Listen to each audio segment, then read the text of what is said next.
Shalom, kebenaran hari ini tanggal 20 Juni 2024 bertema Gagal Mengenali Diri. Seberapa kita sungguh-sungguh memiliki keseriusan untuk menyenangkan hati Tuhan, Allah bisa merasakannya.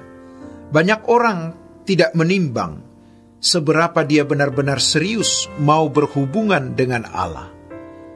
Lebih banyak orang serius berhubungan dengan banyak hal, dan ketika ada dalam masalah-masalah berat, baru melibatkan Tuhan. Sebenarnya Tuhan dilibatkan bukan karena mau dihormati, menjadi pusat pemujaan, pujian, dan penyembahan, melainkan hanya karena mau dimanfaatkan, dieksploitasi. Orang-orang seperti ini tidak mengabdi kepada Tuhan, tapi membuat Tuhan supaya mengabdi kepadanya. Kiranya kita dijauhkan dari sikap kurang ajar seperti ini. Mari kita menimbang seberapa kita serius berurusan dengan Tuhan. Itu tidak cukup ditandai dengan keaktifan kita dalam pelayanan. Kalau bagi pendeta, keaktifan mempersiapkan khotbah, ceramah, pendalaman Alkitab, dan pengembalaan yang semua itu dibungkus dengan kata pelayanan. Tetapi di belakangnya atau di dalamnya ada ambisi-ambisi pribadi. Banyak orang tidak jujur dengan dirinya sendiri. Apalagi kalau sudah merasa cakap, pintar, dan hebat, sehingga ia gagal mengenali dirinya. Kita juga adalah orang yang melewati tahun-tahun ketika kita menjadi hamba Tuhan yang tidak baik, kurang baik, mungkin juga brengsek di mata Tuhan. Tapi kita bersyukur di mana Tuhan terus memproses sampai pada titik kita mau mengambil keputusan hidup hanya untuk kesukaan Tuhan saja. Bagaimana kita hidup benar-benar hanya untuk menyenangkan Tuhan, benar-benar mengerti isi hati Tuhan, apa yang membahagiakan dan menyenangkan Dia dalam segala hal yang kita pikirkan, renungkan, ucapkan, dan lakukan.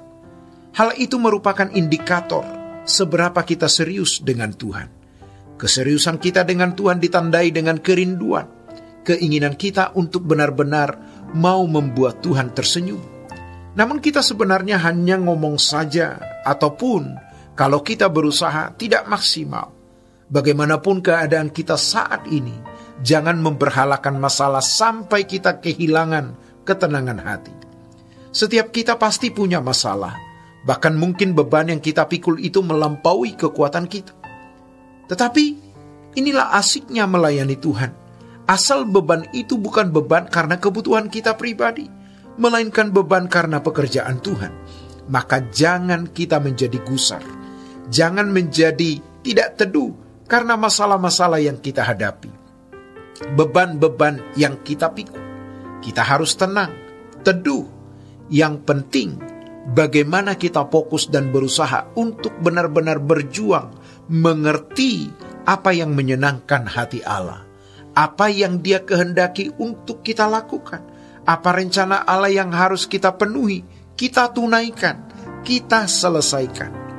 Ini yang penting, supaya suatu hari ketika kita berhadapan dengan Tuhan, benar-benar kita berkenan.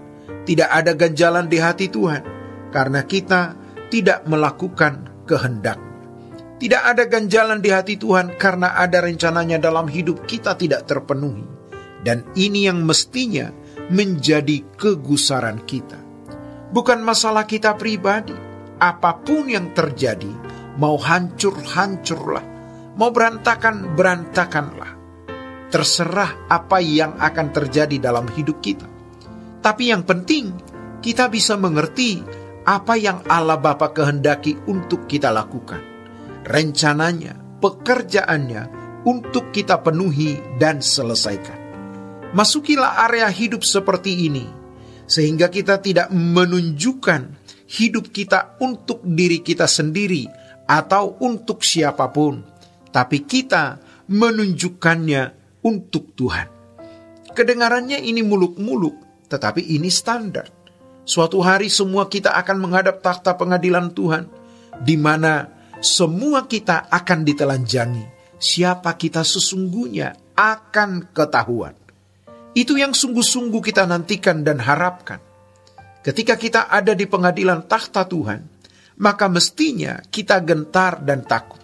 Jika kita sudah berbicara mengenai pengadilan Tuhan saat semua akan dibuka dan tidak ada yang tertutup. Berbahagialah orang yang terus membersihkan diri hidup di dalam kekudusan Tuhan. Benar-benar berusaha mengerti apa yang dikehendaki Allah untuk dilakukan dan rencananya untuk dipenuhi. Berbahagialah orang yang sungguh-sungguh mengasihi dan menghormati Tuhan secara pantas dan berkerinduan terus-menerus untuk menyenangkan hati Bapa. Hidup hanya untuk menjadi kesukaan Bapa, menjadi anak yang berkenan dan menjadi kesukaan Allah Bapa. Ingat, kita hanya punya satu kali kesempatan hidup. Satu-satunya kesempatan ini kita akan gunakan untuk benar-benar menempatkan diri kita benar di mata Allah. Memenuhi yang dikatakan firman Tuhan dalam 1 Korintus pasal 10 ayat 31. Jika engkau makan atau jika engkau minum, atau jika engkau melakukan sesuatu yang lain, lakukan semuanya itu untuk kemuliaan Allah. Demikianlah kebenaran hari ini. Tuhan Yesus memberkati. Sola Gracia.